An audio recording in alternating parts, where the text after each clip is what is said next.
ये परमुटेशन और कॉम्बिनेशन वाले जो सवाल होते हैं ना, सही में दिमाग खराब कर देता है। समझ नहीं आता इनको पढ़ के कि इसमें परमुटेशन लगाए या कॉम्बिनेशन लगाए, करे तो करे क्या, बताओ सर कुछ। क्या दुविधा ही है हमारी जिंदगी में। तो आज आपको मैं ये समझाऊंगा कि परमुटेशन और कॉम्बिनेशन को ना कैसे अप्लाई करते हैं। किसी क्वेश्चन को देख के समझ कैसे जाना है कि परमुटेशन, अच्छा इस क्वेश्चन में परमुटेशन, अच्छा इस क्वेश्चन में कॉम्बिनेशन, इसको कैसे पकड़ेंगे, इस चीज को कैसे पकड़ेंगे हम, इसको मैं सिखाऊंगा आज वाली क्लास में। एक और चीज, कई बार कॉम्बिनेशन वाले क्वेश्चनों में बीच में मल्टीप्लाई होता रहता है, NCR into NCR minus one into NCR minus two. कई क्वेश्चनों में बीच में प्लस होता है, NCR plus NCR minus one plus NCR minus two. तो किस क्वेश्चन में माइनस करते हैं, किस क्वेश्चन में प्लस करते हैं, बहुत समस्या है सही में। कॉम्बिनेशन को स्टार्ट करने से पहले एक बहुत इंपॉर्टेंट बात बोलना चाहता हूं, वो ये है कि कॉम्बिनेशन एक तरह का परमुटेशन होता है। तो कॉम्बिनेशन को समझने के लिए आपको परमुटेशन समझना बहुत आवश्यक है, अनिवार्य है। तो आपको क्या करना पड़ेगा, कॉम्बिनेशन के इस क्लास को देखने से पहले मेरी परमुटेशन वाली जो भी क्लासेस है उसको समझना पड़ेगा कि एक्चुअली में परमुटेशन होता क्या है।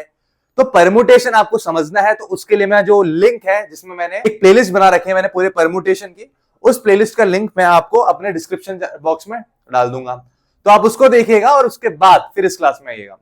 तो यहां पे समझते हैं पहले। आपको मैंने बोला कि कॉम्बिनेशन भी एक तरह का परमुटेशन होता है, तो ऐसा क्यों होता है, कॉम्बिनेशन एक तरह का परमुटेशन क्यों होता है। तो मान लेते हैं हमारे पास चार डिफरेंट ऑब्जेक्ट है, ए बी सी डी। अब मैंने बोला इन चारों डिफरेंट ऑब्जेक्ट का यूज करके मुझे दो दो वाले ग्रुप बनाने हैं, मुझे दो जनों का ग्रुप बनाना है। तो आपने बोला सर एक्चुअली दो जनों का ग्रुप बनाना है, तुम्हारा दो वेकेंट प्लेसेस है और ऑब्जेक्ट कितने डिफरेंट, चार ऑब्जेक्ट है। तो एन यहां पे चार है और आर यहां पे टू है। तो आप बोलोगे सर यहां पे मैं इन्हें कितने तरीकों से अरेंज कर सकता हूं, तो आप बोलोगे सर इसे हम कर सकते हैं 4p2 तरीकों से अरेंज। और ये होता क्या है, 4 फैक्टोरियल अपॉन में 2 फैक्टोरियल, 4 माइनस 2 फैक्टोरियल। तो आप बोलोगे सर ये हो जाएगा 4 फैक्टोरियल अपॉन में 2 फैक्टोरियल, जो किसके बराबर होगा, 12 के बराबर होगा। होगा कि नहीं होगा। तो इसका मतलब है मैं इन चार ऑब्जेक्ट, इन चार डिफरेंट ऑब्जेक्ट का यूज करके मैं इन दोनों पोजीशंस को, इनको ये दो जनों वाला ग्रुप है, दो बंदों वाला ग्रुप है, ऐसे 12 दो बंदे वाले ग्रुप मिलेंगे। चार जनों का यूज करके मैं ऐसे 12 दो बंदों वाला ग्रुप बना सकता हूं। ठीक है, ये तो बात हो गई परमुटेशन की। अच्छा कॉम्बिनेशन में पता है क्या होता है, कॉम्बिनेशन का मतलब ये होता है जैसे आपके पास यही चार बंदे ए बी सी डी। अब मैंने बोला कि दो दो वाले ग्रुप बनाओ, दो जनों वाला ग्रुप बनाओ।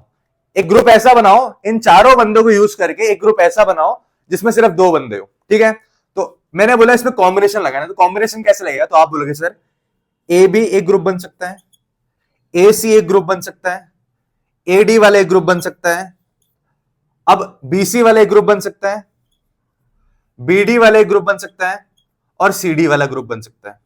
तो यहां पे ऐसे 6 तरीके होंगे, 6 तरीकों से मैं ए बी सी डी को यूज करके मैं यहां पे ग्रुप बना सकता हूं। इसको हम बोलते हैं कॉम्बिनेशन। इसको हम क्या बोलते हैं, कॉम्बिनेशन बोलते हैं। क्यों बोलते हैं वो समझाता हूं मैं अभी। और यहां पे जो आपने 12 तरीकों से ग्रुप्स बनाया था उसको हम बोलते हैं परमुटेशन। ये फर्क क्यों आया, ये फर्क इसलिए आया क्योंकि यहां पे जो 12 जनों का ग्रुप बन रहा था ना, यहां पे जो 12 जनों का ग्रुप बन रहा था उनमें 6 जने तो होंगे ही होंगे। ए बी भी होगा, ए बी होगा, ए सी होगा, ए डी भी होगा परमुटेशन के अंदर। मैंने आपसे बोला ना कॉम्बिनेशन भी एक तरह का परमुटेशन ही है। ए बी होगा, ए सी होगा, ए डी होगा, बी सी होगा, बी डी होगा और सी डी भी होगा। तो फर्क कहां पे आ गया परमुटेशन और कॉम्बिनेशन में, फर्क इसलिए आ गया, ये चार बंदे थे, चार बंदों को यूज करके मैंने दो बंदों वाला ग्रुप बना दिया, चार डिफरेंट बंदों को यूज करके मैंने दो बंदों वाला ग्रुप बना दिया। यहां पे कॉम्बिनेशन और परमुटेशन में डिफरेंस कहां पे आ गया, कहां किस जगह पे।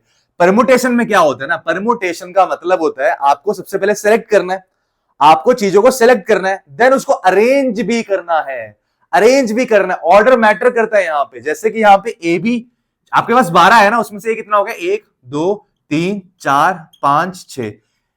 इन 12 अरेंजमेंट में से 6 अरेंजमेंट तो ये हो गए। अब पता 6 और है, पता कैसे, B A C A D A C B D B D C, ये बाकी 6 हैं, 7 8 9 10 11 12। तो ऐसे आते हैं मेरे 12 अरेंजमेंट। यहां पे ऑर्डर मैटर करता है।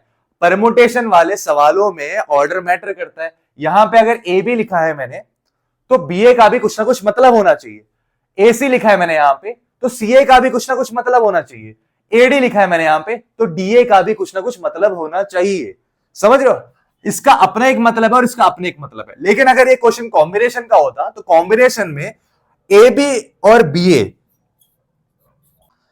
ए बी और बी ए का कोई अलग मतलब होता ही नहीं, दोनों ही सेम होते। तो ए बी लिखो या बी ए लिखो, बात एक ही है। तो रिपीट नहीं करता मैं चीजों को, मैं सिर्फ ए बी लिखूंगा। ए सी लिखो या सी ए लिखो, बात एक ही है कॉम्बिनेशन में, तो मैं उसको ए सी लिखूंगा। डीए लिखो, एडी लिखो, मैं एडी लिखूंगा, एक बार लिखूंगा। तो बार बार चीजों को रिपीट नहीं करते, इसलिए यहां पे 12 आ रहा था और यहां पे सीधा उसका आधा 6 आया है। समझ रहे हो कॉम्बिनेशन और परमुटेशन के बीच का ये डिफरेंस? यहां पे ये जो एग्जाम्पल है, इस एग्जाम्पल के अंदर हम यहां पे चीजों को सेलेक्ट कर रहे हैं। हमने यहां पे 4 ऑब्जेक्ट में से, 4 ऑब्जेक्ट थे, इन चारों ऑब्जेक्ट्स में से हमें क्या करना था, 2 जनों वाला ग्रुप बनाना था। उस 2 जनों वाला ग्रुप बनाने के लिए हमने इन चारों ऑब्जेक्ट्स में से 2 बंदों को सिलेक्ट किया। एट ए टाइम हमने 2 बंदों को सिलेक्ट किया, यहां पे एट ए टाइम 2 बंदों को सिलेक्ट किया। फिर हम उसको अरेंज भी कर रहे हैं साथ में। देखो ए बी को मैंने बी ए करके लिखा, अरेंज भी कर रहा हूं, क्योंकि इसका अपना एक मीनिंग हो सकता है। ए बी का अपना एक मीनिंग और बी ए का अपना एक अलग मीनिंग हो। लेकिन जब मैं कॉम्बिनेशन की बात करूंगा, तब मैं सिर्फ इन चारों ऑब्जेक्ट में से अगर मेरे को 2 बंदों वाला ग्रुप बनाना होगा, तो मैं 2 बंदों को सेलेक्ट कर दूंगा, बस अरेंज वरेंज नहीं करूंगा। 2 बंदों को लिया मैंने, अच्छा राहुल और शिखा आ गए, एक ग्रुप में आ गए। अब मैं शिखा को पहले रखूं या राहुल को पहले रखूं ग्रुप में, उससे फर्क नहीं पड़ता, बात एक ही है। 2 जनों को बस मैंने सेलेक्ट किया है, ठीक है। तो ये है बेसिक डिफरेंस कॉम्बिनेशन और परमुटेशन में। परमुटेशन में सिलेक्शन भी आता है, अरेंजमेंट भी आता है, और उसमें हम ऑर्डर में सेट करते हैं। इसके अंदर सिर्फ सिलेक्शन आता है, हम सिलेक्ट करते हैं बंदों को, ऑर्डर मैटर नहीं करता। आप ए बी लिखो, आप बी ए लिखो, फर्क नहीं पड़ता, कोई इसका मीनिंग फर्क नहीं, अलग नहीं होता। ए बी का और बी ए का कोई मीनिंग अलग नहीं होता। बीसी का और सी बी का कोई मीनिंग अलग नहीं होता। समझ रहे हो? अच्छा, अब हम परमुटेशन को और कॉम्बिनेशन में जो डिफरेंस है ना, उसको एक और एग्जांपल से और अच्छे से समझते हैं। तो मान लो आपके क्लास में पीटी सर आए, सीटी मारी, वो होता है ना उनके हाथ में विजल होता है, सीटी मारी और बोलो खड़े हो। क्लास पूरी खड़े हो गए। बोले कि तुम में से टेनिस कौन खेलता है? तो 3 बंदे खड़े हो। सर हम तीनों टेनिस खेलते हैं, बहुत बढ़िया टेनिस खेलते हैं हम तीनों। तो पीटी सर ने बोला लेकिन एक दिक्कत है। दिक्कत ये है कि मैं एक टीम बनाना चाहता हूं जिसमें 2 टेनिस प्लेयर को ही लूंगा मैं। तो अब 3 बंदे हैं और 2 टेनिस प्लेयर मेरे को चाहिए, सिर्फ एक टीम के लिए मेरे को 2 टेनिस प्लेयर चाहिए। 3 बंदे, 3 टेनिस प्लेयर में से मेरे को 2 टेनिस प्लेयर को चूज करना है, सेलेक्ट करना है। तो वहां पे जो पीटी सर है सेलेक्ट कर रहे हैं, अरेंजमेंट की बात ही नहीं कर रहे हैं, मुझे बस 2 बंदों को सिलेक्ट करना है। तो यहां पे उन 2 बंदों को कैसे सिलेक्ट करेंगे? तो आप बोलोगे सर यहां पे मेरे पास 2 पोस्ट है, एक टीम को मेरे को फॉर्म करने के लिए 2 पोस्ट है, 2 वैकेंसीज है। इन दोनों वैकेंसीज में मैं इन तीनों टेनिस प्लेयर में से 2 बंदों को एट ए टाइम 2 बंदों को मैं यहां बिठाऊंगा। तो इसका मतलब ये है कि यहां पे हम कॉम्बिनेशन का यूज कर रहे हैं, क्योंकि हमें अरेंज करने की जरूरत नहीं। अब मान लो 3 प्लेयर में से, मान लो एक है अभय, एक है राहुल और एक है शेखर। 3 बंदे हैं यहां पे।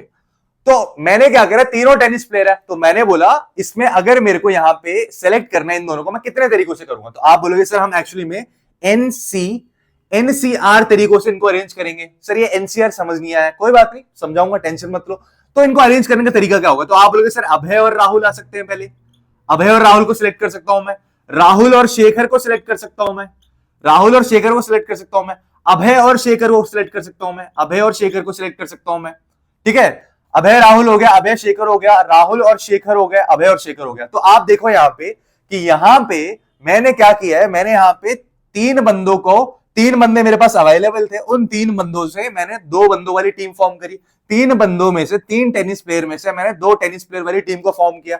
अब चाहे मैं अभय राहुल की टीम को मैं राहुल अभय की टीम बोलूं, अभय राहुल की टीम को, इस टीम को, ये जो टीम फॉर्म हुई है यहां पे, मैं इसको अभय राहुल की टीम बोलूं या राहुल अभय की टीम बोलूं, क्या फर्क पड़ता है? यहां पर राहुल और शेखर की टीम को मैं राहुल की और राहुल शेखर की टीम बोलूं या शेखर और राहुल की टीम बोलूं, क्या फर्क पड़ता है? तो इसको ऑर्डर में रखने की कोई जरूरत ही नहीं है, यहां पे ऑर्डर मैटर ही नहीं करता। आप चाहे शेखर राहुल बोलो, अगर आपने शेखर को पहले रखा और राहुल को बाद में रखा तो क्या फर्क पड़ता है यार उससे? आपने अगर शेखर को पहले रखा और राहुल को बाद में रखा तो उससे क्या फर्क पड़ता? कोई फर्क नहीं पड़ता, मीनिंग सेम है, टीम सेम ही है अभी भी उनकी। तो यहां पे इस केस में हम कॉम्बिनेशन का यूज करते हैं। जहां पे ऑर्डर से आपको फर्क नहीं पड़ता। तो आपको कोई भी क्वेश्चन दिया गया हो ना, आपको सबसे पहले अपना कॉमन सेंस वो तो लगाना पड़ेगा भाई। कॉमन सेंस यूज करके पता लगाना है कि यहां पे क्या ऑर्डर मैटर करता है। यहां पे अगर इस चीज को मैं पहले रख दूंगा और इस चीज को मैं बाद में रख दूंगा, क्या उसका मीनिंग चेंज हो जाएगा उससे? अगर मीनिंग चेंज हो जाएगा तो परमुटेशन यूज करना है, अगर मीनिंग चेंज नहीं होगा तो आपको कॉम्बिनेशन यूज करना है। मान लो आप स्कूल के दोस्त हो, आप 12 जन स्कूल के दोस्त हो, आपने अच्छी पढ़ाई की, आप ग्रेजुएट हुए, आप अभी अच्छी नौकरी कर रहे हो, कोई डॉक्टर है, कोई लॉयर है, कोई इंजीनियर है, कोई आईएएस है, कोई आईपीएस है, ठीक है, 12 दोस्तों का ग्रुप है आपका। तो आपने सोचा कि चलो एक काम करते हैं, हम गेट टुगेदर रखते हैं, बहुत साल हो गए यार मित्रों तुमसे मिले हुए, तो गेट टुगेदर रखते हैं अपना। तो आप क्या करोगे, बड़े प्रोफेशनल बन के जाओगे, मतलब भाई अब जॉब भी थोड़ी वैसे वाली है आपकी, तो प्रोफेशनल बन के जाओगे एकदम। पहले वाला हिसाब तो रहेगा नहीं कि जब स्कूल के टाइम में आप थे, अरे क्या हालचाल है भाई, क्या बात है, क्या लग रहा है भाई, तू और कमाल कर दिया यार, हाथ मिला रहे हो सबसे, सब एक दूसरे हाथ मिला रहे, सब एक दूसरे गले लग रहे एक साथ, वो वाला हिसाब नहीं रहा। बड़े प्रोफेशनल बन के आए और ऐसे हाथ मिला और क्या हालचाल है तेरे, तो वो वाला हिसाब है। तो अब मैं बोल रहा हूं कि मान लो आपको एक दोस्त है रवि, आपने रवि से हाथ मिलाया, रवि ने आपसे हाथ मिलाया, आप दोनों ने हैंडशेक करा, क्या उसको 2 हैंडशेक माना जाएगा या उसको 1 हैंडशेक माना जाएगा? तो आप बोलोगे सर उसको 1 ही हैंडशेक माना जाएगा। क्यों माना जाएगा उसको 1 ही हैंडशेक? क्योंकि यहां पे ऑर्डर मैटर नहीं करता, आप रवि से हाथ मिलाओ या रवि आपसे हाथ मिले, बात एक ही है। अगर यहां पे ऑर्डर मैटर करता तो हम यहां पे परमुटेशन लगाते, क्योंकि यहां पे ऑर्डर मैटर नहीं करता, तो इस सवालों में, ऐसे सवालों में तो हम वहां पे कॉम्बिनेशन का यूज करते हैं। ठीक है बच्चों? बच्चों अभी तो बस शुरुआत है, ये मत समझना कि सर ने इतना पढ़ाया अभी भी क्लियर नहीं हुई चीजें, क्लियर होंगी, आराम आराम से क्लियर होंगी। अभी देखो, अभी देखो, अभी तो टीजर है यार, अभी तो ट्रेलर बाकी है, पूरी मूवी बाकी है, अभी देखो। तो यहां पे अगर मैं आपको बोलूं, पहले वाला एग्जांपल लेते हैं, हमारे पास 4 बंदे थे, ए बी सी डी। तो यहां पे इन चारों बंदों को यूज करके मुझे क्या करना था, मुझे 2 बंदों वाला ग्रुप बनाना था। तो आपने बोला सर हमें सिलेक्ट करना है, यहां पे हमें यहां पे इन चारों बंदों में से 2 बंदों वाला ग्रुप बनाने के लिए, इन 4 पर्सन में से 2 पर्सन वाला ग्रुप बनाने के लिए पहले सेलेक्ट करना पड़ेगा, इन चारों में से एट ए टाइम 2 को सिलेक्ट करना पड़ेगा। तो आप बोलोगे सर ये हो जाता है 4C2। क्या होता है? 4C2 होता है। कैसे सिलेक्ट करेंगे? तो आप बोलोगे सर ए बी हो गया मेरा, ए सी हो गया मेरा, ए डी हो गया मेरा, बी सी बी डी हो गया और ए डी हो गया। ठीक है, ये आपने बोला। तो यहां पे एक्चुअली में 6 तरीकों से आपने सेलेक्ट किया। यहां पे मैं सेलेक्ट क्यों बोल रहा हूं, यहां पे आप अरेंज नहीं कर रहे, अरेंजमेंट से यहां पे फर्क नहीं पड़ता, आप ए बी लिखो बी ए लिखो, बात एक ही है। आपको बस 2 बंदों वाला ग्रुप चाहिए था। तो यहां पे मैं इसको बोलूंगा 4C2। 4C2 का मतलब पता है क्या हुआ? The combination of 4 different objects taken two at a time. The combination of 4 different objects taken two at a time. Combination का मतलब सिलेक्शन। जब भी मैं कॉम्बिनेशन बोलूं, दिमाग में सिलेक्शन चलना चाहिए कि इन चारों में से मैंने एट ए टाइम 2-2 बंदों को सिलेक्ट किया और ग्रुप बनाया, 2 बंदों को सिलेक्ट किया, ग्रुप बनाया, 2 बंदों को सिलेक्ट किया, ग्रुप बनाया। तो ऐसे कितने ग्रुप बनेंगे? तो आप बोलोगे सर NCR। NCR का जो फॉर्मूला होता है ना, वो होता है n फैक्टोरियल अपॉन में n minus r factorial into r factorial. अभी नीचे एक अलग से r फैक्टोरियल आ गया। NPR क्या था? NPR ये हुआ करता था, NPR हुआ करता था n फैक्टोरियल अपॉन में n माइनस r फैक्टोरियल। अब ये अलग से एक r फैक्टोरियल क्यों आया, वो मैं बताता हूं क्यों आया। अभी पहले समझो, जैसे अगर यहां पे मेरे को इस फॉर्मूले को लगा के यहां पे इसका आंसर निकालना है कि कितने, वो मेरे को ऑलरेडी आ चुका है 6 इसका आंसर, यहां पे देखते हैं। तो ये हो जाएगा 4 फैक्टोरियल अपॉन में 4 माइनस 2 का फैक्टोरियल इंटू 2 का फैक्टोरियल। तो आप बोलोगे सर ये हो जाएगा 4 फैक्टोरियल अपॉन में 2 फैक्टोरियल इंटू 2 फैक्टोरियल। ये हो जाएगा 4 इंटू 3 इंटू 2 फैक्टोरियल अपॉन में 2 इंटू 1 इंटू 2 फैक्टोरियल। ये कट जाएगा, ये 2 2 जा 4 हो जाएगा और 2 3 जा 6। देखो मेरे पास भी यहां पे ऑलरेडी आ चुके थे 6, तो मैं ऑलरेडी बना चुका था यहां पे। तो मेरे पास कितने सिलेक्शंस बनेंगे, कितने कॉम्बिनेशंस बनेंगे यहां पे इन 4 ऑब्जेक्ट को यूज करके? अगर मैं 2 ऑब्जेक्ट वाला ग्रुप बनाना चाहूंगा तो 6 कॉम्बिनेशंस बनेंगे, 6 सिलेक्शंस बनेंगे टोटल। ऐसे 6 तरीकों से मैं बंदों को सिलेक्ट कर पाऊंगा। ठीक है, अब बात करते हैं कि यहां पे r फैक्टोरियल एक्स्ट्रा कैसे आया। तो यहां पे क्या होगा कि मैंने आपसे बोला था, ये तो बात हो गई थी कॉम्बिनेशन की। परमुटेशन में क्या हिसाब था? तो परमुटेशन में आपने बोला सर परमुटेशन में क्या होता है कि आपको मान लो आपके पास 4 ऑब्जेक्ट है, आपके पास 4 डिफरेंट ऑब्जेक्ट है ए बी सी डी। इन चारों ऑब्जेक्ट का यूज करके आपको इन्हें अरेंज करना है 2 प्लेसेस पे। इन चारों ऑब्जेक्ट का यूज करके आपको इन्हें अरेंज करना है 2 प्लेसेस पे। तो कैसे करोगे? तो आप बोलोगे सर ये हो जाएगा मेरा, पहले पोजीशन पे कितने जने आ सकते हैं? तो आप बोलोगे सर 1 2 3 4, चारों आ सकते हैं। दूसरे पोजीशन में कितने आ सकते हैं? तो आप बोलोगे सर पहले पोजीशन में कोई एक बंदा आके बैठ गया होगा, तो अब मेरे पास एक बंदा खत्म, अब 3 बचे, तो 3 तरीकों से मैं भर सकता हूं। तो 12 तरीकों से मैं यहां पे भर सकता हूं। भर सकता हूं कि नहीं भर सकता हूं? ये 12 कौन से होंगे? तो आप बोलोगे सर ए बी हो जाएगा आपका। जो ये 6 है ना कॉम्बिनेशन में, जो आपको 6 मिले हैं, वो 6 के 6 यहां पे परमुटेशन में भी होंगे। देखो A B, A C, A D B C, A D B C, और आपके पास बी डी और ए डी, बी डी और ए डी, ये तो होगा ही होगा।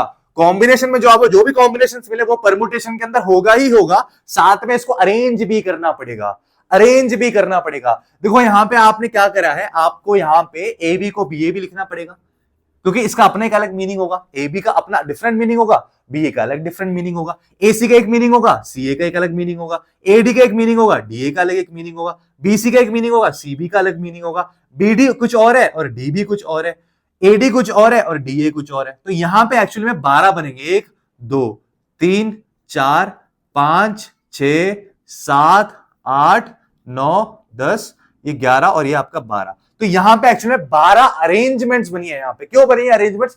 क्योंकि यहां पे आपने ऑर्डर में सेट किया। क्या करा है? ऑर्डर में सेट किया है। यहां पे इसमें से क्या गायब है? आप बोलोगे सर इसमें से ना, यहां पे 6 है और यहां पे 12 है, यहां पे 6 है और यहां पे 12 है। एक्चुअली पता है मैंने क्या करा? मैंने एक्चुअली में रिपीटेशन को गायब करा है। मैंने एक्चुअली में रिपीटेशन को गायब कर रहा है। यहां पे हर चीज को 2 बार लिखा गया था, ये भी 2 बार है, ये भी 2 बार है, ये भी 2 बार है, यहां पे ऑर्डरली मैनर में लिखा गया था। लेकिन अगर मैं वही चीज यहां पे लिख दूंगा, बी ए लिख दूंगा, तो वो गड़बड़ हो जाएगी। क्या हो जाएगी? गड़बड़ हो जाएगी। तो आप बोलोगे सर यहां पे जो 2 ऑब्जेक्ट है ना, एक ग्रुप के अंदर जो 2 ऑब्जेक्ट है, इनको मैं 2 फैक्टोरियल तरीके से मैं रीअरेंज कर सकता हूं। इसी चीज को ए बी को मैं 2 फैक्टोरियल तरीके से अरेंज कर सकता हूं। ए बी को मैं बी ए लिख सकता हूं, यही हो गया ना 2 फैक्टोरियल। ए सी को भी मैं 2 फैक्टोरियल तरीकों से अरेंज कर सकता हूं, सी ए लिख सकता हूं मैं यहां पे। ए डी को भी 2 फैक्टोरियल तरीके से अरेंज कर सकता हूं, डी ए लिख सकता हूं मैं यहां पे। तो यहां पे एक्चुअली में आपका परमुटेशन क्या था? तो आप बोलोगे सर परमुटेशन हमारा निकलेगा ये n फैक्टोरियल 4p2 था, 4 फैक्टोरियल अपॉन में 4 माइनस 2 का फैक्टोरियल। तो आपने जो परमुटेशन किया, आपने जो परमुटेशन निकाला, उसमें 2 फैक्टोरियल भी इन्वॉल्व है, क्योंकि आप रीअरेंज भी कर रहे हो, साथ साथ अरेंजमेंट कर रहे हो। लेकिन कॉम्बिनेशन में हमें उसी रीअरेंजमेंट को गायब करना है। जो रीअरेंजमेंट आप यहां पे कर रहे थे, उसी रीअरेंजमेंट को गायब करना है। तो जो आपका ये फॉर्मूला बना ना, जो आपका ये फॉर्मूला बना, उसमें एक 2 फैक्टोरियल को डिवाइड कर दो। जितने बार ये रिपीट हो रहा था ना, उस 2 फैक्टोरियल को डिवाइड कर दो। तो ये ऐसे, तो यहां पे ये हो जाएगा 4 फैक्टोरियल अपॉन में 4 माइनस 2 का फैक्टोरियल इनटू 2 का फैक्टोरियल।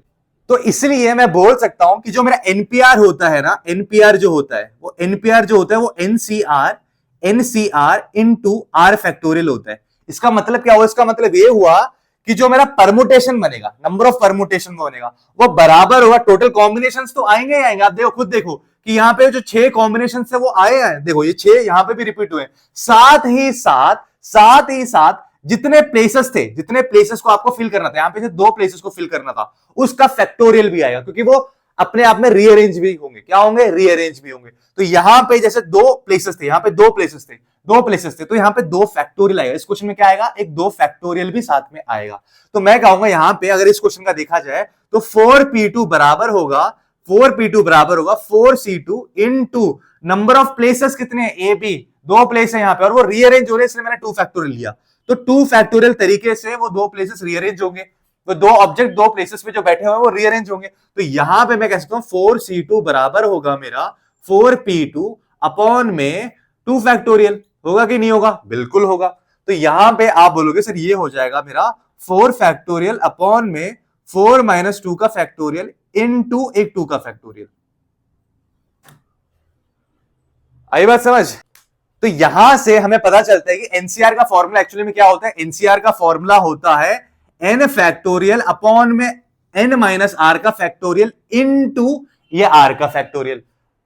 तो आपको ये समझ आ रहा है ना कि हम इस फॉर्मूले पे कैसे पहुंचे? तो अब हम समझते हैं एनसीएन और एनसी0 क्या होता है। यहां पे जो एनसीएनएस का मतलब क्या हुआ? आपके पास एन डिफरेंट ऑब्जेक्ट है, यहां पे जो हमें दिया गया क्वेश्चन में जो दिया गया होता है वो हम यहां पे लिखते हैं एन। हमारे पास एन डिफरेंट ऑब्जेक्ट है, मान लो एन डिफरेंट बंदे हैं हमारे पास। उन एन डिफरेंट बंदों में से आपको एन डिफरेंट बंदे ही चूज करने हैं। माने कि आपके पास 5 बंदे हैं, 5 बंदों में से पांचों के पांचों का सिलेक्शन करना है, तो ऐसे करने के कितने तरीके होंगे? तो आप बोलोगे सिर्फ एक तरीका होगा, पांचों के पांचों बंदों को सिलेक्ट कर लो, बात खत्म, किस्सा खत्म। यहां पे यार आपको रीअरेंज थोड़ा करना है कि हाइट लाए खड़े हो जाओ, ये वाला बंदा ऐसे आएगा, फिर दूसरा वाला बंदा ऐसे आएगा, फिर तुम पीछे चले जाओ। मैं अरेंज थोड़ा कर रहा हूं, मेरे को बस सिलेक्ट करना है। 5 बंदे थे, पांचों बंदों में से पांचों बंदों को सिलेक्ट करना है। आ जाओ पांचों के पांचों, बैठो यहां पे, खत्म बात। एक ही तरीका है।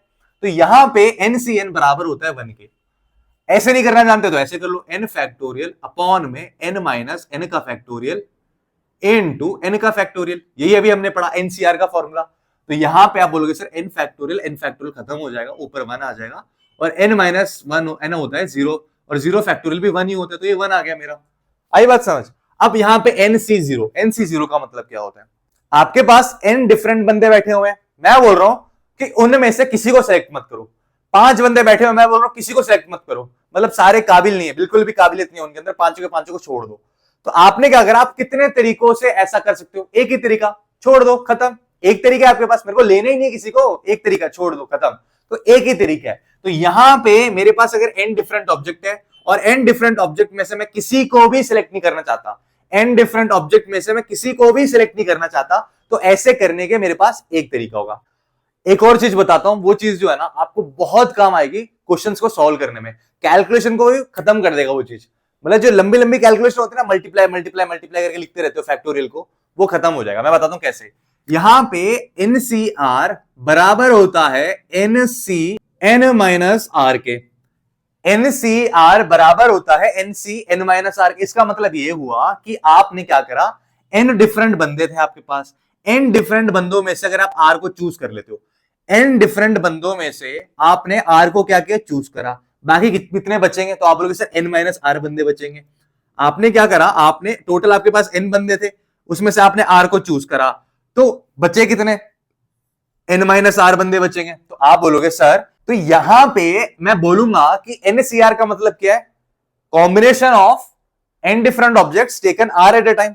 मैं n बंदों में से r बंदों का कॉम्बिनेशन बना रहा हूं, या सिलेक्ट कर रहा हूं, मैं n में से r बंदों को सिलेक्ट कर रहा हूं।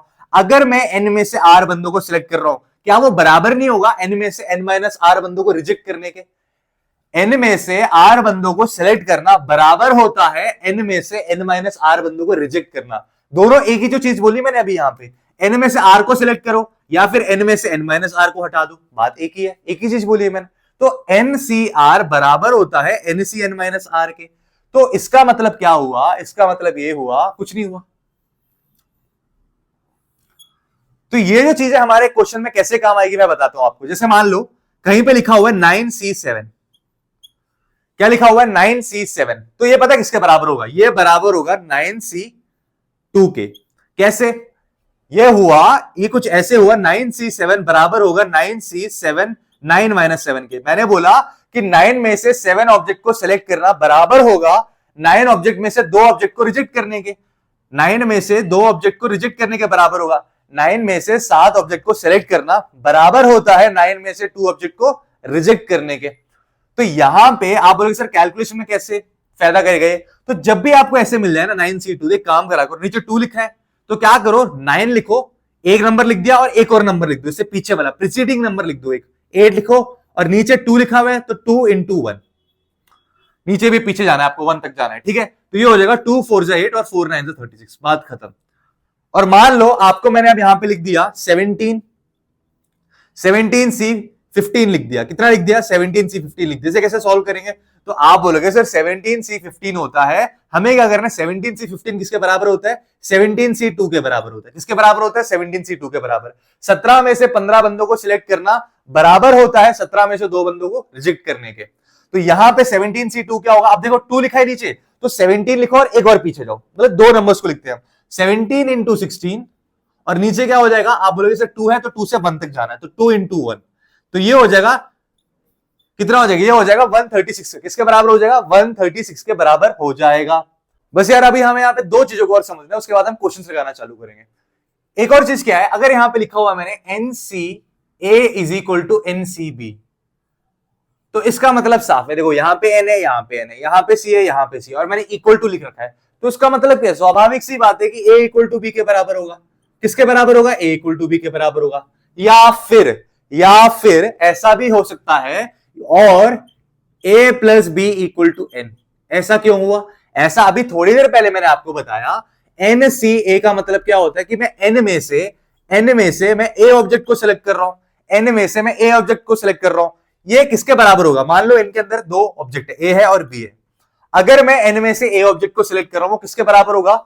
एन में से बी ऑब्जेक्ट को रिजेक्ट करने के बराबर होगा। एन में से ए को सिलेक्ट करना एन में से बी को रिजेक्ट करने के बराबर होगा। एन में से ए को सिलेक्ट करना एन में से ए को सिलेक्ट करना एन में से बी को रिजेक्ट करने के बराबर होगा। तो N minus B is equal to A होगा, तो N is equal to A plus B होगा यहां पे। तो यहां पे एन में से ए को सिलेक्ट करना किसके बराबर होगा? एन में से बी को रिजेक्ट करने के बराबर होगा। एन में से ए को सिलेक्ट करना किसके बराबर होगा? एन में से बी को रिजेक्ट करने के बराबर होगा। तो इसका मतलब है एन में दो ही टर्म है, ए है और बी है, तो ए प्लस बी को मिला के इक्वल टू एन कर दो यहां पे। इस पे बेस्ड क्वेश्चन आएंगे आपके। और दूसरी चीज, आपके बुक का theorem number 6, N C R plus N C R minus one is equal to क्या होता है? N plus one C R. इस चीज को भी याद रख लो, इस पे बेस्ड भी क्वेश्चन आएंगे। इसका जो प्रूफ है वो एनसीईआरटी में दे रखा है। अगर आप चाहते हो कि मैं प्रूफ भी समझाऊं, आप कमेंट सेक्शन में लिख देना, मैं अलग से एक शॉर्ट वीडियो बना के 1 या 2 मिनट की वीडियो बना के मैं उसमें इसका प्रूफ भी समझा दूंगा। ठीक है, अब हम समझते हैं अपने एग्जाम्पल नंबर 17 को। यहां पे दिया गया है NC9 बराबर है NC8 के, और बोला क्या है? Find NC17। ठीक है, यहां पे दिया क्या है? NC9 जो है वो बराबर है NC8 के। मैंने आपसे बोला कि यहां पे NN बराबर CC लिखा हुआ है, इक्वल टू का साइन भी, इसका मतलब 9 और 8 को बराबर होना चाहिए था, कि 9 और 8 तो बराबर नहीं होते। तो याद करो, अभी 2 मिनट पहले क्या बताया था आपको? या तो A बराबर B होगा, या फिर ये दोनों ऑब्जेक्ट है ना वो मिलके n के अंदर आएंगे। तो n क्या होगा? a प्लस बी होगा, 9 प्लस 8 होगा, तो n क्या हो जाएगा? n 17 हो जाएगा। तो यहां पे आपको एक चीज ध्यान रखनी है कि यहां पे जब NCA बराबर NCB लिखा हो तो या तो a और b बराबर होगा। अब यहां पे साफ साफ दिख रहा है कि 9 और 8 बराबर नहीं है। अगर ऐसा नहीं है तो एक और कंडीशन क्या है? a प्लस बी बराबर n, कि मतलब n के अंदर ही वो दोनों आते हैं। n ऑब्जेक्ट में से 9 को सिलेक्ट करूं या फिर n ऑब्जेक्ट में से 8 को रिजेक्ट करूं, बात एक ही है। अगर मेरा n 17 के बराबर हो, n को अगर मैं n इक्वल टू 17 है, इसको मैं कैसे तोड़ सकता हूं? 9 और 8 में तोड़ सकता हूं, है ना। तो इसमें मैं आपसे बोलूं कि n में से n 17 ऑब्जेक्ट में से अगर मैं 9 को सिलेक्ट करूं या फिर 17 ऑब्जेक्ट में से मैं 8 को रिजेक्ट करूं, दोनों एक ही चीज होगी कि नहीं होगी? तो वही चीज यहां पे लिखी हुई है। तो यहां से मेरे को पता चल गया कि मेरा जो n है वो 17 है। अब n 17 है तो उन्होंने बोला NC 17 क्या होगा? n क्या था? 17, तो 17C17 क्या होगा? 17 ऑब्जेक्ट है, आपको सबके सबको चूज करना है, तो कितने तरीकों से चूज करोगे भाई? सबके सब आ जाओ, एक तरीका ही है बस। तो यहां पे 17C17 क्या हो जाएगा? 1 हो जाएगा। ठीक है, तो यार अब हम चलते हैं अपने एग्जांपल नंबर 18 की तरफ। ये जो एग्जांपल नंबर 18 है ना, ये आपका बेस होने वाला है। बेस इसलिए होने वाला है, अगर आप इस क्वेश्चन को समझ जाते हो तो आगे आने वाले सब क्वेश्चन को अच्छे तरह से, मैं ये तो नहीं कह रहा कि आप सारे क्वेश्चनों को इजीली बस इस क्वेश्चन को समझ के सारे क्वेश्चन को यूं उड़ा दोगे, ऐसा भी नहीं है, लेकिन आप सारे क्वेश्चन को समझ पाओगे कि इसमें करना क्या है। ठीक है, तो इस क्वेश्चन को समझते हैं। A committee of 3 person is to be constituted from a group of 2 men and 3 women. इन्होंने बोले एक कमेटी बनानी है, 3 लोगों की कमेटी बनानी है, 3 बंदे होने चाहिए उसमें, 3 लोगों की कमेटी बनानी है। और मुझे दे रखा है एक ग्रुप दे रखा है बंदों का, मेन का एक ग्रुप दे रखा है, कितने? 2 लोग हैं उसके अंदर। एक वुमन का ग्रुप दे रखा है मेरे को, उसमें कितने लोग हैं? 3 लोग हैं। तो इसका यूज करके, इनका यूज करके 2 और 3 कितने हो गए? 5 लोग हो गए टोटल कितने हो गए? 5 हो गए। टोटल कितने हो गए? 5 लोग हो गए। तो मेन 2 मेन और 3 वुमेन इक्वल टू 5 टोटल लोग हो गए। तो इन 5 लोगों में से मुझे क्या करना है? मुझे 3 बंदों, 3 पर्सन वाली ये कमेटी को फॉर्म करना है। 3 पर्सन, 1 2 3 पर्सन वाली कमेटी फॉर्म करनी है। तो मतलब यहां पे सेलेक्ट करना है मुझे, यहां पे मुझे सेलेक्ट करना है। तो यहां पे आप सर परमुटेशन क्यों नहीं लगाएंगे? यार एक बात बताओ, अगर मैं इन 5 बंदों में से, इन 5 लोगों में से मेरे को 3 लोगों को सिलेक्ट करना है, अब भाई 3 लोगों को मैं किसी भी ऑर्डर में सिलेक्ट करूं, क्या फर्क पड़ता है? कमेटी तो बनानी है। अब मैं बोल रहा हूं कि राजेश को पहले रखो, है राहुल को बाद में रखो, या अखिल को तीसरे पे रखो, क्या फर्क पड़ता है? किसी को पहले रखो बाद में रखो, कुछ फर्क नहीं पड़ता यहाँ पे। उससे क्वेश्चन का मतलब या आंसर का मतलब चेंज नहीं हो जाता। तो यहाँ पे ऑर्डर मायने नहीं रखता। तो ऐसे क्वेश्चनों में आपको क्या करना है, आपने बोला सर यहाँ पे 5 लोग थे और इन 5 लोगों में से मेरे को 3 लोगों को सिलेक्ट करना है, तो ये हो जाएगा 5C3। क्या हो जाएगा, 5C3 हो जाएगा। तो यहाँ पे combination of 5 different objects taken 3 at a time क्या होगा, तो आप बोलोगे सर ये हो जाता है 5C3 किसके बराबर होता है, 5C2 के बराबर होता है। अब देखना कैलकुलेशन में कैसे करता हूं, 5C3 किसके बराबर होता है, 5C2 के बराबर होता है। इसका मतलब क्या हुआ, 5 में से 3 जनों को सिलेक्ट करना बराबर होता है 5 में से 2 जनों को रिजेक्ट करने के। और 5C2 मैंने आपको बताया कैसे करो, नीचे 2 लिखा है तो 5 लिखो और एक और पीछे जाओ 4 और नीचे 2 into 1, तो ये हो जाएगा 2 2 4 5 2 10। मतलब ऐसे 10 तरीके मिलेंगे, मतलब कि ऐसे 10 तरीके में मैं क्या कर सकता हूं, इन 5 लोगों में से मैं 3 लोगों वाली कमेटी फॉर्म कर सकता हूं। क्या कर सकता हूं, इन 5 लोगों में से मैं 3 लोगों वाली कमेटी को फॉर्म कर सकता हूं 10 तरीकों से। ठीक है, अब क्वेश्चन का सेकंड पार्ट क्या कहता है, ये देखो, how many of these committees would consist of 1 man and 2 women.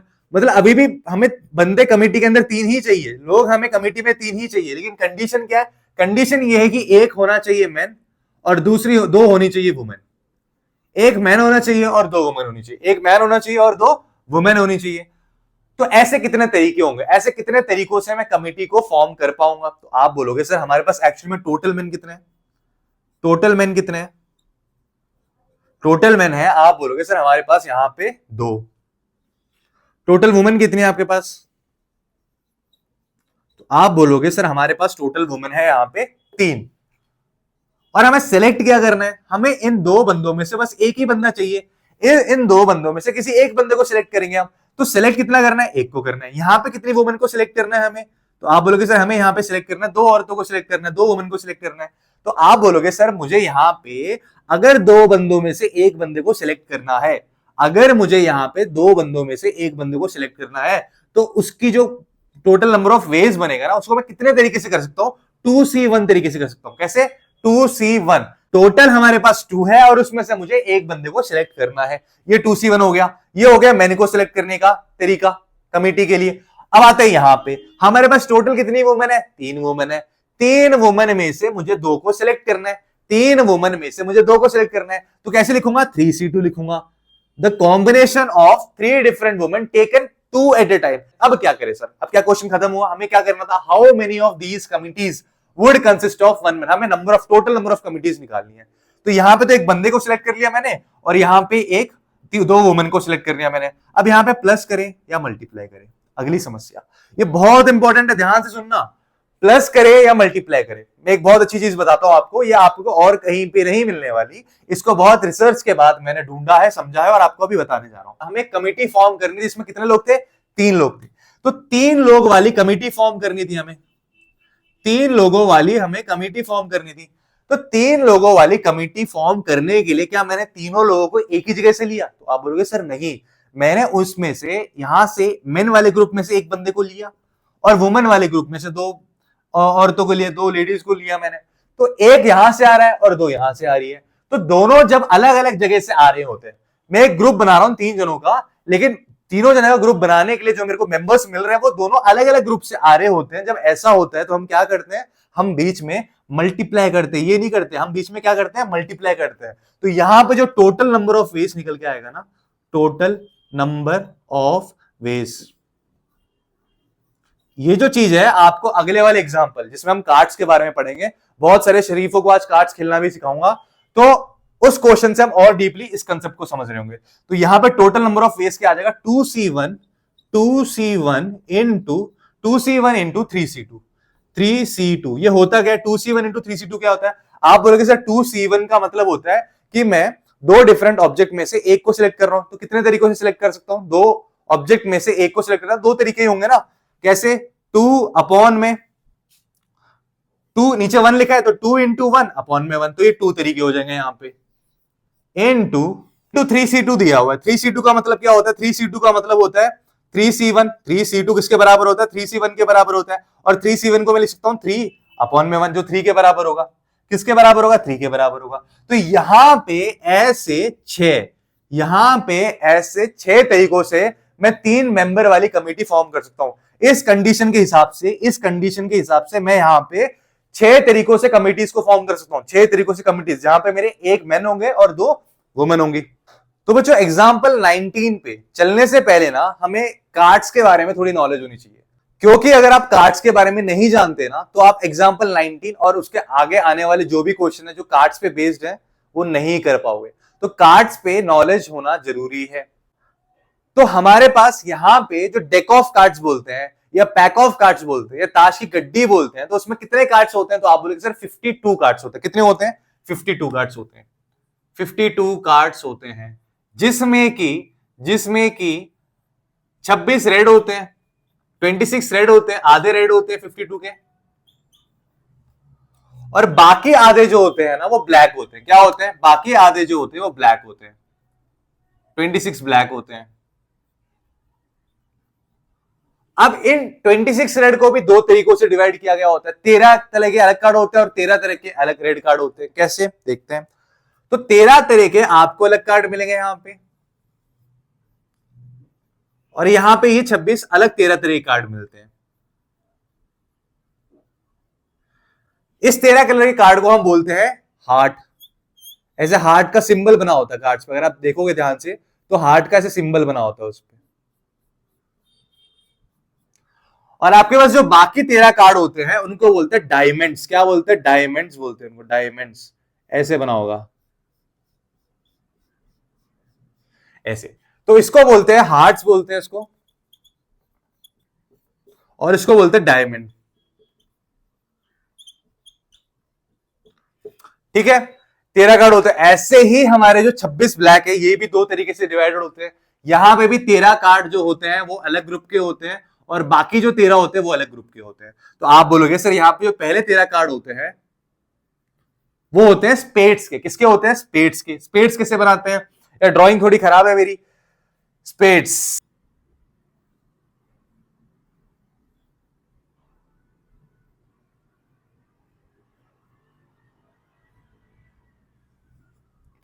तो आपको 13 कार्ड जो मिलेंगे वो स्पेड्स के मिलेंगे। 13 कार्ड ऐसा सिंबल बना होता है उस पे, स्पेड्स के। और जो बाकी 13 कार्ड होते हैं ना वो क्लब के होते हैं। 13 कार्ड जो होते हैं वो किसके होते हैं? क्लब के होते हैं। क्लब का सिंबल कैसे बनेगा? ऐसे, ऐसे, ऐसे, और यहां पे ऐसे। तो ये किसका होता है? क्लब का होता है। इन सब में 13-13 कार्ड होते हैं, और इन सारे 13 कार्ड में, सभी 13 कार्ड में स्टार्टिंग होती है ए से। ए होता है, 1 नहीं होता कार्ड्स में, कभी भी स्टार्टिंग 1 से नहीं होती, ए से होती है स्टार्टिंग। ए के बाद फिर जो नेक्स्ट नंबर होता है वो 2 होता है, फिर 3 होता है, फिर 4, 5, 6, 7, 8, 9, 10 तक ही होता है। 10 के बाद 11, 12, 13 नहीं आता। फिर आता है किंग, जैक और क्यून। क्या आता है? किंग, जैक और क्यून। यहां पे भी सेम कहानी है। ए से स्टार्ट होता है, 1 से लेके 10 तक जाता है, और 10 तक जाने के बाद क्या आता है? किंग, जैक और क्यून आता है। किंग, जैक और क्यून। ठीक है, यहां पे भी वही कहानी है। जो 13 स्पेड्स के कार्ड हो गए वहां पे स्टार्टिंग होती है ए से, उसके बाद 1 आता है, 1 को आने के बाद यहां पे ये 10 तक जाता है, और 10 के बाद स्टार्ट होता है हमारा किंग, जैक और क्यून। यहां पे भी वही ए से स्टार्ट होता है, फिर 1 आता है, फिर ये 1 से लेकर 10 तक जाता है, फिर स्टार्ट होता है हमारा किंग, जैक और क्यून। तो यहां पे ये जो 3 है ना, किंग, जैक और क्यून, यहां पे जो किंग, जैक और क्यून, यहां पे भी किंग, जैक और क्यून है, और यहां पे भी किंग, जैक और क्यून है। इनको बोलते हैं हम फेस कार्ड्स। क्या बोलते हैं इनको? फेस कार्ड्स बोलते हैं। क्या बोलते हैं? Face cards.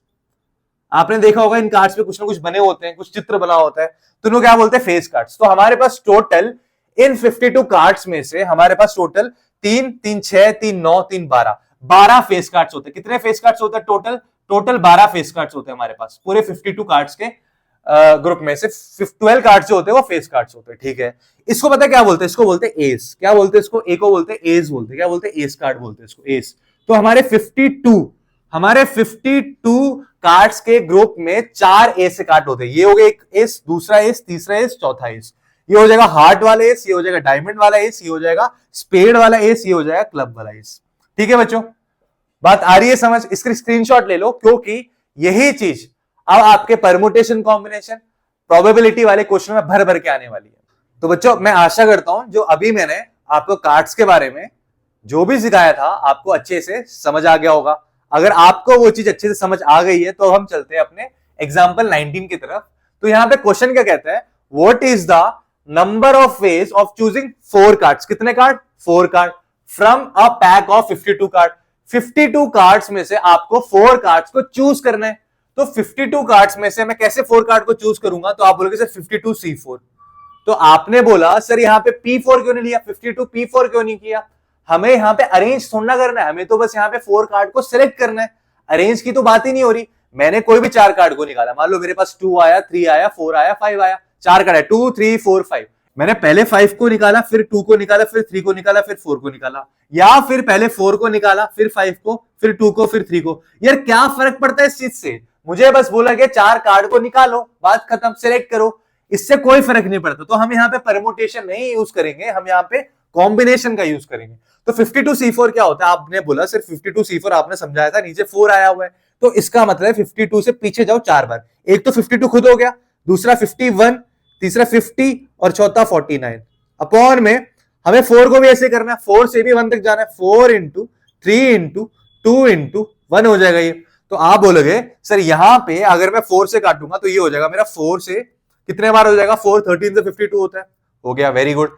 आप बोलोगे सर अगर मैं 51 को 3 से काटूंगा तो बहुत बढ़िया, 3 इंटू कितना होता है? 17 होता है 51, 2 इंटू 25 होता है 50। तो अभी हमारे पास क्या आया? 13 इंटू 17 होता है 221, 221 इंटू 25 इंटू 49 आया है, बहुत ही बढ़िया। तो आप बोलोगे सर 221 इंटू 25 क्या होगा?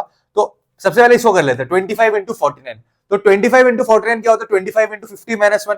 25 इंटू 50 क्या होता है? 1250। 1250 में से अगर मैं 25 को कम करूंगा तो आ जाएगा 1225। तो ये आ जाएगा 221 इंटू 1225। तो अब हम करते हैं 221 इंटू 1225।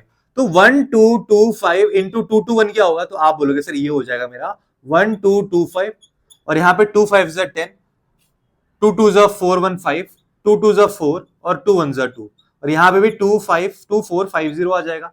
ऐड करेंगे, 5 आ जाएगा, 2 आ जाएगा, 7 आ जाएगा, 1 + 4 5, 5 + 5 10, 1 2 3 3 4 7, ये आ जाएगा 2 270725। यहाँ पे क्या आया? 270725। तो इसका मतलब ये है अगर मेरे पास 52 कार्ड्स है और उन 52 कार्ड्स में से अगर मेरे को कोई भी किन्हीं 4 कार्ड्स को सिलेक्ट करना है तो उन सिलेक्ट करने के तरीके कितने बनेंगे मेरे पास? 270725 तरीकों से मैं उन 4 कार्ड्स को सिलेक्ट कर पाऊंगा। ठीक है बच्चों, अब ये तो बहुत बेसिक था, ये यहां तक सॉल्व किया अभी हमने। क्वेश्चन यहां क्वेश्चन मार्क लगा हुआ ना, यहां तक सॉल्व किया। अब क्वेश्चन आगे देखो और क्या तगड़े तगड़े क्वेश्चन बनेंगे इसके अंदर। In how many of these 4 cards are of the same suit? अब क्या बोला गया इन्होंने, उसके लिए पहले हम ये मिटाते हैं। अच्छा, अभी हमने देख लिया कि 4 कार्ड को 52 में से कोई भी 4 कार्ड को सिलेक्ट करने के कितने तरीके बन रहे थे। अब मैंने बोला कि 52 कार्ड में से जो 4 कार्ड सिलेक्ट करेंगे ना, वो कोई भी 4 कार्ड नहीं होने चाहिए। कंडीशन दे दी मैंने। कंडीशन क्या थी? जो 4 कार्ड सिलेक्ट करोगे ना वो सेम सूट के होने चाहिए। सूट क्या है? सूट मैंने आपको अभी समझाया था। यहां पे हमारे पास हार्ट एक अलग सूट होता है, डायमंड एक अलग सूट होता है, स्पेड एक अलग सूट होता है, और क्लब एक अलग सूट होता है। तो हमारे पास 4 सूट अवेलेबल है। जो चारों कार्ड आप सिलेक्ट करोगे वो सेम सूट के ही होने चाहिए। मतलब मेरे को 4 वाला ग्रुप बनाना है, 4 वाला ग्रुप बनाना है, 4 कार्ड्स वाले ग्रुप बनाने हैं मेरे को, चारों कार्ड को सिलेक्ट करना है मुझे। तो इन्होंने बोला वो सेम सूट का होना चाहिए। तो आपने सबसे पहले इस हार्ट में से चारों को निकाला। हार्ट में टोटल कितने कार्ड होंगे? सब में 13 होते हैं। इसमें भी 13 कार्ड है, इसमें भी 13 कार्ड है, इसमें भी 13 कार्ड है, और इसमें भी 13 कार्ड है। सब सूट के अंदर 13 कार्ड है, चाहे हार्ट हो, डायमंड हो, स्पेड हो, क्लब हो, सबके अंदर 13 कार्ड्स है। इन 13 कार्ड्स में से ही आपको अगर कोई भी किन्हीं 4 कार्ड को चूज करना है तो आप बोलोगे सर ये हो जाएगा 13C4। तरीका क्या हो जाएगा? 13C4। अब मान लो मैंने बोला, ये क्वेश्चन में बोला था सेम सूट के होने चाहिए चारों कार्ड। अब मान लो डायमंड की बात हो रही है, मैं डायमंड के पास गया, 13 कार्ड ऐसे रखे हुए हैं डायमंड के। तो इन 13 कार्ड में से कोई भी 4 कार्ड निकालने का कॉम्बिनेशन क्या बनेगा? 13C4। मुझे कोई भी 4 कार्ड सिलेक्ट करना है तो ये क्या बनेगा? 13C4। जहां पे चारों के चारों यहाँ पे हार्ट होंगे, यहाँ पे चारों के चारों डायमंड होंगे, और यहाँ पे वैसे ही यहाँ पे 13C4 बनेगा, जहां पे आप स्पेड के 13 कार्डों में से किन्हीं 4 कार्डों को सिलेक्ट कर रहे होंगे, और यहाँ पे क्लब के 13 कार्ड में से किन्हीं 4 कार्ड को आप सिलेक्ट कर रहे होंगे। तो ये हो जाएगा 13C4। क्या हो जाएगा? 13C4 हो जाएगा। तो आप बोलोगे सर अब क्या करें, क्वेश्चन खत्म? नहीं, क्वेश्चन खत्म नहीं हुआ। तो आप देखो यहाँ पे मैं 4 कार्ड का ग्रुप बना रहा था। क्या मैंने 4 कार्ड का जो ग्रुप बनाया है, 4 कार्ड जो मैंने सिलेक्ट किए हैं, क्या मैंने उन्हें अलग अलग ग्रुप से निकाला है? जो 4 कार्ड्स के लिए मेरे को जो 4 कार्ड चाहिए थे, 1 2 3 4, इन चारों कार्ड में जो मेरे को सिलेक्ट करने थे, क्या इन चारों कार्डों को मैंने अलग अलग ग्रुप से निकाला? एक हर्ट से निकाला, एक डायमंड से निकाला, एक स्पेड से निकाला, एक क्लब से निकाला? ऐसे तो नहीं किया। मैंने इन चारों कार्डों को एक ग्रुप से निकाला। यहां पे इन चारों कार्डों को एक ग्रुप से निकाला, यहां पे इन चारों कार्डों को एक ग्रुप से निकाला, और यहां पे भी मैंने चारों कार्डों को सिर्फ एक क्लब ग्रुप से ही निकाला है। तो जब ऐसी कंडीशन आ जाती है, जब हम सारे कार्ड्स को एक ग्रुप से निकालते हैं, एक ग्रुप से, तो यहां पे जब कंडीशन ऐसी हो जाती है तो हम बीच में क्या करते हैं, प्लस करते हैं। क्या करते हैं, प्लस करते हैं।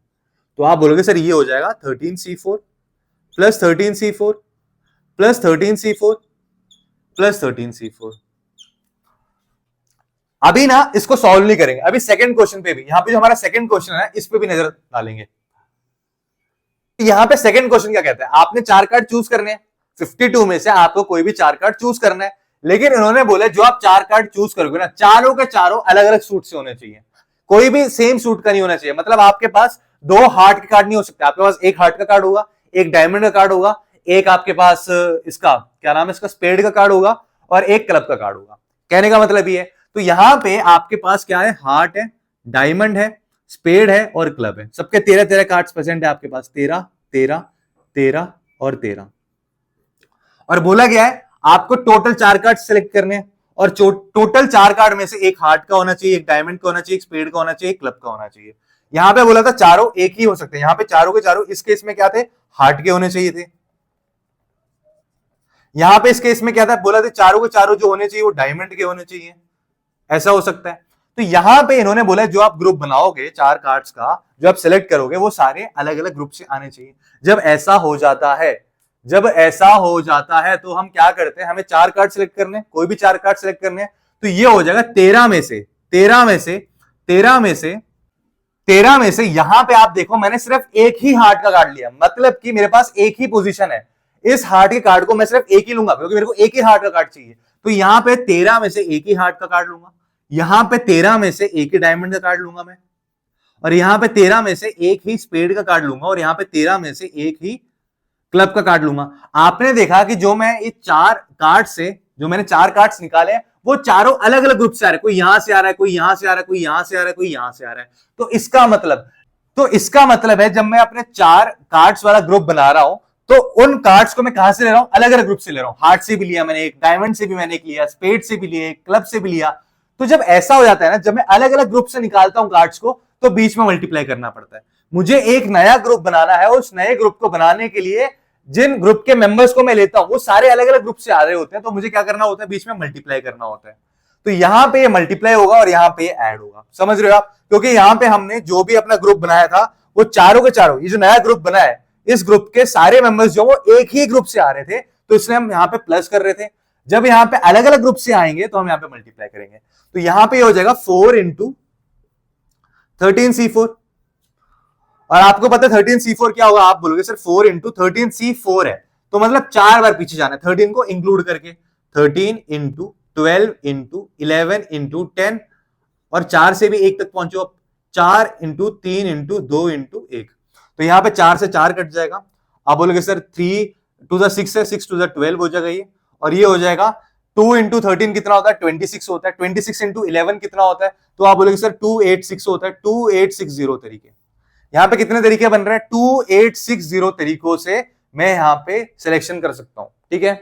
और अगर बात करें सेकंड क्वेश्चन की, हमारा सेकंड क्वेश्चन था, और बात करें सेकंड क्वेश्चन, तो सेकंड क्वेश्चन में क्या होगा, आप बोलोगे सर इनको मल्टीप्लाई करना है, तो एक ही चीज अगर 4 बार मल्टीप्लाई होती है तो हम क्या कहते हैं, 13C1 टू द पावर 4। 4 बार सेम ही चीज लिखी हुई है तो मैं पावर में लिख दूंगा, पावर 4 है इसका, तो ये हो जाएगा मेरा 13C1 क्या होता है। मुझे 13 में से एक ऑब्जेक्ट को सिलेक्ट करना है, तो कितने तरीके से मैं सिलेक्ट कर सकता हूं, कितने तरीके से सिलेक्ट करता हूं, कोई भी एक ऑब्जेक्ट को 13 तरीके होंगे।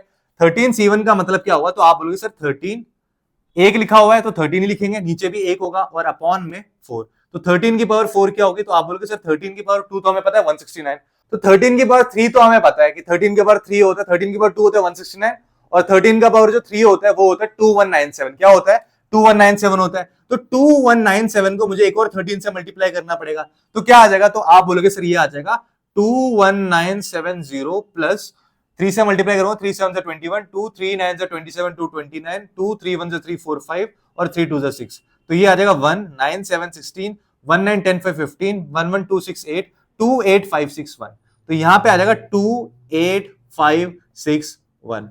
तो यहां पे मैं ऐसे 4 कार्ड्स को 2 8 5 6 1 तरीकों से सेलेक्ट कर सकता हूं, तो यहां पे हमने पहले दो क्वेश्चन को तो समझ लिया। मैं आशा करता हूं आपको इनटू कब लगाते हैं और प्लस कब लगाते हैं, मल्टीप्लिकेशन का साइन और प्लस का साइन कब लगाते हैं, आपको समझ आ गया होगा। नहीं भी समझ आता है तो और भी क्वेश्चन से यहां पे हमें और अच्छे से समझ आ जाएगा। अब हम चलते हैं थर्ड क्वेश्चन में। तो यहां पे इन्होंने बोला है जो 52 कार्ड में से मेरे को 4 कार्ड को चूज करना है, 52 कार्ड से टोटल, उसमें से मुझे 4 कार्ड चूज करके, इन्होंने बोला जो 4 कार्ड आप चूज करोगे ना वो चारों के चारों क्या होने चाहिए, फेस कार्ड्स होने चाहिए। क्या होने चाहिए, 4 कार्ड्स क्या होने चाहिए, फेस कार्ड्स होने चाहिए। आप बोलोगे सर बहुत बढ़िया, चारों के चारों फेस कार्ड होने चाहिए। तो यहां पे एक्चुअली हमारे पास टोटल फेस कार्ड्स होते कितने हैं, तो आप बोलोगे सर हमारे पास टोटल फेस कार्ड्स तो 12 होते हैं। के क्यू जे याद है, के क्यू जे, किंग जैक और क्यून, हार्ट में भी थे, स्पेड में भी था, डायमंड में भी था और क्लब में भी था। तो टोटल मिला के 12 फेस कार्ड्स होते हैं हमारे पास, टोटल 12 फेस कार्ड्स होते हैं। तो एक्चुअली में यहां पे हमें जो 4 सिलेक्ट करने हैं वो 52 में से नहीं, वो 12 में से सिलेक्ट करने हैं। एक्चुअली में हमारे पास फेस कार्ड है कितने, 12 फेस कार्ड है। तो जो मैं 4 सिलेक्ट करूंगा फेस कार्ड होगा वो 52 में से नहीं सिलेक्ट करूंगा, एक्चुअली मैं 12 में से सिलेक्ट कर रहा हूँ। तो यहां पे जो मेरा कॉम्बिनेशन बनेगा वो होगा 12C4। मतलब अगर मेरे पास 12 डिफरेंट फेस कार्ड्स है तो उन 12 डिफरेंट फेस कार्ड्स में से मैं 4 फेस कार्ड को कितने तरीकों से सिलेक्ट कर सकता हूं, at a time 4 face card को कितने तरीके से सिलेक्ट कर सकता हूं। तो आप बोलोगे सर ये हो जाएगा 12C4 है। 12C4 को कैसे कर सकते हैं, तो आप बोलोगे सर नीचे 4 लिखा है, इसका मतलब 12 लिखो, 11 लिखो, 4 टाइम पीछे जाओ। 12 एक हो गया 12, एक हो गया 11, एक हो गया 10 और एक हो गया 9 अपॉन में 4 इंटू 3 इंटू 2 इंटू 1। आपने बोला 4 3 12, 12 कट गया, 2 5 10 हो गया मेरा ये। तो ये हो जाएगा 5 9 से 45, 45 और 11 से अगर मैं मल्टीप्लाई करूंगा तो ये आ जाता है 495। तो ऐसे में 495 तरीकों से 4 फेस कार्ड को सेलेक्ट कर सकता हूं 12 फेस कार्ड्स में से। ठीक है, तो अब हमारा थर्ड क्वेश्चन भी कंप्लीट हो गया है। अब देखो फोर्थ और फिफ्थ को ध्यान से समझ लेना, ये भी वो प्लस और इनटू वाला सीन जो है वो इसमें भी आएगा। अच्छे से समझना और अच्छे से सुनना, कान खोपड़ी सब खोल के रखो ताकि अच्छे से समझ आए। तो यहां पे फोर्थ क्वेश्चन क्या कह रहा है, 2 are black cards and 2 are red cards. इन्होंने क्या बोला है कि दो जो 4 में सिलेक्ट करूंगा ना, 4 जो मैं कार्ड सिलेक्ट करूंगा, इन 4 में से जो मैं 2 लूंगा ना वो रेड कार्ड होने चाहिए और 2 जो बाकी होने चाहिए वो ब्लैक कार्ड होने चाहिए। ठीक है भैया, ये क्वेश्चन है क्वेश्चन नंबर 4। ठीक है, और इसमें क्या बोला है, क्वेश्चन नंबर 5 में क्या बोला है, cards are of the same colour. मतलब जो भी मैं कार्ड सिलेक्ट करूंगा, जैसे मान लो मेरे को 4 कार्ड सिलेक्ट करने हैं, या तो वो चारों के चारों कार्ड रेड कलर के होंगे या तो वो चारों के चारों कार्ड ब्लैक कलर के होंगे, ये बोला है। अब दोनों को मैं साथ इसलिए करा रहा हूं कि दोनों में प्लस का और मल्टीप्लिकेशन का खेल होगा, उसको समझाने के लिए मैं यहां पे एक साथ करा रहा हूं। तो यहां पे आप देखो कि यहां पे मेरे को 4 कार्ड चूज करने हैं, जिन 4 कार्ड में से 2 रेड के होंगे और 2 ब्लैक के होंगे। तो हमारे पास एक्चुअली में रेड के कितने कार्ड होते हैं, तो आप बोलोगे सर रेड के 26 कार्ड होते हैं और ब्लैक के कितने कार्ड होते हैं, ब्लैक के भी 26 कार्ड होते हैं। तो अगर मेरे को 26 में से 2 कार्ड, 2 रेड चूज करना है, मेरे को चूज कितना करना है, तो आप बोलोगे सर मेरे को चूज करना है 2 रेड कार्ड चूज करने हैं, मेरे को 2 रेड कार्ड चूज करना है और यहां पे मेरे को क्या चूज करना है, 2 ब्लैक कार्ड चूज करना है। और मेरा टोटल बनाना क्या है, टोटल मेरे पास कितने कार्ड होने चाहिए चूज करने के बाद, 4 कार्ड। कितने कार्ड होने चाहिए, 4 कार्ड होने चाहिए, 2 रेड और 2 ब्लैक, ऐसे ही होना चाहिए हमारे पास। तो आप बोलोगे सर इसको चूज करने का तरीका होगा 26C2 तरीके से मैं इसको चूज कर सकता हूं। 26 डिफरेंट रेड कलर वाले कार्ड में से मेरे को 2 रेड कलर वाले कार्ड को चूज करना है, सेलेक्ट करना है। 26 डिफरेंट ब्लैक कलर वाले कार्ड में से मेरे को कोई भी 2 ब्लैक कलर वाला कार्ड चूज करना है। तो ये हो जाएगा यहां पे 26C2 और यहां पे भी 26C2। अब बीच में क्या करें, मल्टीप्लाई आएगा या प्लस आएगा। तो एक बात बताओ, आपने यहां पे क्या करा ना, आपने यहां पे 4 कार्ड को सिलेक्ट किया, आपने यहां पे 4 कार्ड को सिलेक्ट किया और इन जो 4 कार्ड वाला जो ग्रुप बना, इन ग्रुप के जो मेंबर्स है आप देखो क्या वो एक ही ग्रुप से आ रहे हैं, क्या ये सारे मेंबर्स एक ग्रुप से आ रहे हैं। तो आप बोलोगे सर नहीं, हमारा जो यहाँ पे 2 ग्रुप, एक रेड वाला ग्रुप है, एक ब्लैक वाला ग्रुप है। इस रेड वाले ग्रुप से 2 आ रहे हैं और इस ब्लैक वाले ग्रुप से भी 2 आ रहे हैं। तो इसका मतलब है यहां पे जो मैं 4 कार्ड वाला जो ग्रुप बना रहा हूं, जो 4 कार्ड वाला एक नया ग्रुप बना रहा हूं, उस 4 कार्ड वाले ग्रुप के अंदर के मेंबर्स 2 अलग अलग ग्रुप से आ रहे हैं। जब ऐसा हो जाता है तो हम बीच में क्या करते हैं, मल्टीप्लाई करते हैं। क्या करते हैं, बीच में मल्टीप्लाई करते हैं। तो यहां पे ये हो जाएगा 26, एक ही चीज 2 बार है, तो इसका मतलब 26C2 का होल स्क्वायर, 26C2 का होल स्क्वायर हो जाना चाहिए। यहां पे अगर मैं मल्टीप्लाई करूंगा, टोटल नंबर ऑफ फेस निकालूंगा, तो यहां पे मल्टीप्लाई होगा और मल्टीप्लाई का मतलब सेम चीज 2 बार लिखी हुई है यहां पे, तो यहां पे इसका स्क्वायर हो जाएगा। तो ये हो जाएगा बच्चों मेरा 26C2।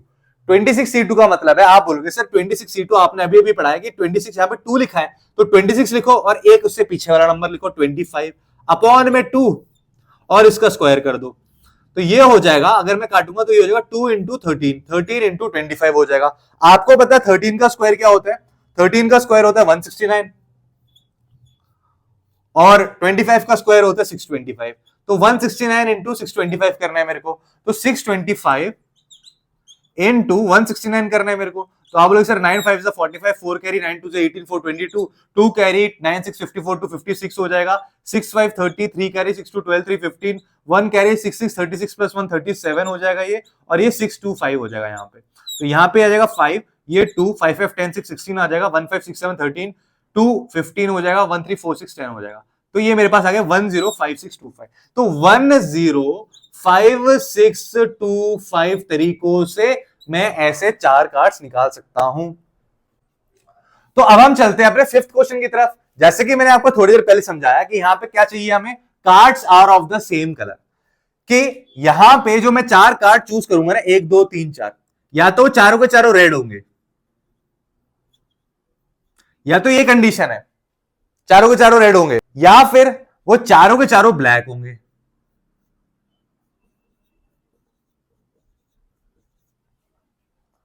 अब आपने बोला सर हमारे पास एक्चुअली में रेड होते कितने हैं? रेड कार्ड हमारे पास एक्चुअली में 26 होते हैं, और ब्लैक कार्ड कितने होते हैं? तो आपने बोला सर ब्लैक कार्ड भी हमारे पास टोटल 26 होते हैं, और मुझे 4 कार्ड सेम कलर के चाहिए। तो इसका मतलब मैं चूज कितने करूंगा, यहां पे कितने कार्ड मैं चूज करूं 26 में से, इस कंडीशन को फुलफिल करने के लिए 4 कार्ड को चूज करूं, सारे इसी में से करूंगा, तो इसका ये हो जाएगा 26C4। 26 रेड कार्ड में से मेरे को 4 रेड कार्ड, कोई भी 4 रेड कार्ड चूज करना है मेरे को। ऐसे ही यहां पे मेरे को कितने चूज करने हैं? 4 ब्लैक कार्ड चूज करने हैं। कितने चूज करने हैं? 4 ब्लैक कार्ड चूज करने हैं। तो यहां पे टोटल 26 कार्ड है मेरे पास। 26 में से मैं क्या करूंगा, 26 में से मैं 4 ब्लैक कार्ड को चूज करूंगा, तो ये आ जाएगा मेरा कॉम्बिनेशन। इतने तरीकों से मैं इन रेड कार्ड को और इन ब्लैक कार्ड को चूज कर सकता हूं। अब बात आई कि यहां पे क्या करूंगा, मैं मल्टीप्लाई करूंगा या यहां मैं एडिशन करूंगा। तो आप देखो कि यहां पे जो मेरे ये जो ग्रुप है, 4 कार्ड वाला ग्रुप है, या तो ये बनेगा या तो ये बनेगा। तो मान लो अभी ये है हमारा, इस ग्रुप के सारे members red red red red, ये सबके सब एक ही ग्रुप में से आए हैं, इस वाले ग्रुप में से आए हैं। ये ग्रुप जो नया ग्रुप मैंने बनाया है 4 मेंबर्स वाला, ये 4 मेंबर वाला ग्रुप जो है, इसके अंदर जितने भी मेंबर्स बैठे हैं सबके सब एक ही ग्रुप में से आए हैं। बिल्कुल। यहां पे मान लो कि ये है मेरा, मान लो ये बना मेरा सिलेक्शन या कॉम्बिनेशन। तो यहां पे आप बोलोगे सर यहां पे जो जो मेरा ग्रुप है, इस ग्रुप के अंदर जो चारों मेंबर्स है ना, वो चारों के चारों मेंबर्स एक ही ग्रुप में से आए हैं। यहां पे जो मेरा ग्रुप बना है, इस ग्रुप के अंदर के चारों मेंबर्स जो हैं वो एक ही ग्रुप में से आए, ब्लैक ग्रुप में से आए। तो जब ऐसा हो जाए, जब चारों मेंबर्स जो हमें सेलेक्ट करना है सबके सब एक ही ग्रुप में से आए हो, यहां पे जो आपको सेलेक्ट करना है वो दूसरे सबके सब एक दूसरे ग्रुप से आए हो, तो यहां पे इस केस में हम क्या करते हैं, इनको ऐड करते हैं। क्या करते हैं? इनको ऐड करते हैं। तो यहां पे ये हो जाएगा 2 इंटू 26C4। फर्क तो समझ आ रहा है ना प्रॉपरली? यहां पे आपका जो ग्रुप बना था, इस ग्रुप के अंदर डिफरेंट ग्रुप के मेंबर्स आके बैठे हुए थे, लेकिन आपने जो यहां पे ग्रुप बनाया, इस ग्रुप के अंदर डिफरेंट ग्रुप के मेंबर्स आके नहीं बैठे हुए, सिर्फ एक ही ग्रुप का मेंबर आके बैठा हुआ है। आपने यहां पे जो ग्रुप बनाया, सिर्फ एक ही ग्रुप का मेंबर आके बैठा हुआ, बी बी बी बी सारे ब्लैक है यहां पे। तो ऐसे केस में यहां पे क्या करते हैं, प्लस करते हैं। तो ये हो जाएगा 2 इंटू 26C4। अब 26C4 क्या है? तो आप बोलोगे सर 26C4 हो जाएगा मेरा 26C4 मतलब कि 26 इंटू 25 इंटू 24 इंटू 23। 1 2 3 4, 4 बार गए, और नीचे क्या होगा 4 इंटू 3 इंटू 2, 4 इंटू 3 इंटू 2। ठीक है। तो आपने बोला सर 4 3 12, 12 2 24, ये वाला 24 और ये वाला 24 तो कट गया। अब बचा क्या? यहाँ पे इंटू 2 भी था ना, यहाँ पे इंटू 2 भी था। तो आप बोलेगे सर अब हम क्या करेंगे, 2 इंटू 25 क्या होता है? 50 के बराबर होता है। 50 इंटू 26 इंटू 23, 50 इंटू 26 क्या होता है? तो आप बोलोगे सर ये होता है 130, 5 6 30, हाँ ये होता है 130 के बराबर। 5 इंटू 26 होता है 130 के बराबर। तो 1300 इंटू 23 क्या हो जाएगा? 1300 इंटू 23। तो 23 इंटू अगर 13 करूंगा मैं, तो क्या आएगा? आप बोलोगे सर 3 3 9, 3 2 6, ये 23, ये हो जाएगा 9 9 9, और ये 2 2 9 9, ये हो जाएगा 2 9 9, और यहां पे 2 जीरो और लगा दो। तो इतने तरीकों से यहां पे 29900 तरीकों से मैं 4 कार्ड को चूज करूंगा जो सेम सेम कलर के होंगे। 29900 तरीकों से मैं 4 सेम कलर के कार्ड को चूज कर सकता हूं आउट ऑफ गिवन 52 कार्ड्स। तो बच्चों मैं आशा करता हूं जो भी मैंने आपको आज की क्लास में समझाया है वो आपको अच्छे से समझ आ गया होगा। इस क्लास को बनाने के वक्त मेरा एक ही ऑब्जेक्टिव था कि बच्चों के मन में जो डाउट्स होते हैं ना कि परमुटेशन क्या होता है, कॉम्बिनेशन क्या होता है, कभी हम कॉम्बिनेशन अगर समझ भी आ जाता है तो कॉम्बिनेशन के अंदर कभी इनटू आ जाता है, कभी प्रोडक्ट करते हैं, कभी एडिशन करते हैं, तो ये सब कब करते हैं और क्यों करते हैं। तो मेरा आज का क्लास का ऑब्जेक्टिव ये था, इसे सॉल्व करना, इसे समझाना। और मैं आशा करता हूं कि मैं अपने ऑब्जेक्टिव को मैं फुलफिल कर पाया हूं और आपको ये चीज अच्छे से समझ आ गई होगी। हम नेक्स्ट क्लास में क्या करेंगे, हम नेक्स्ट क्लास में एक्सरसाइज 7.4 को कंप्लीट करेंगे सिंगल क्लास में। उसके बाद एक और क्लास आएगी, उसके अंदर हम सारे मिसलेनियस एग्जांपल्स को और मिसलेनियस एक्सरसाइज के क्वेश्चंस को एक साथ कंप्लीट कर देंगे। तो इसके बाद हमारी सिर्फ 2 क्लासेस और बचेंगी परमुटेशन एंड कॉम्बिनेशन की। तो अगर आपको मेरी क्लास आज की अच्छी लगी, फ्रूटफुल लगी, तो आप मेरे वीडियो को लाइक कीजिए, शेयर कीजिए और सब्सक्राइब कीजिए। मिलते हैं नेक्स्ट क्लास में, तब तक के लिए बाय बाय, टेक केयर।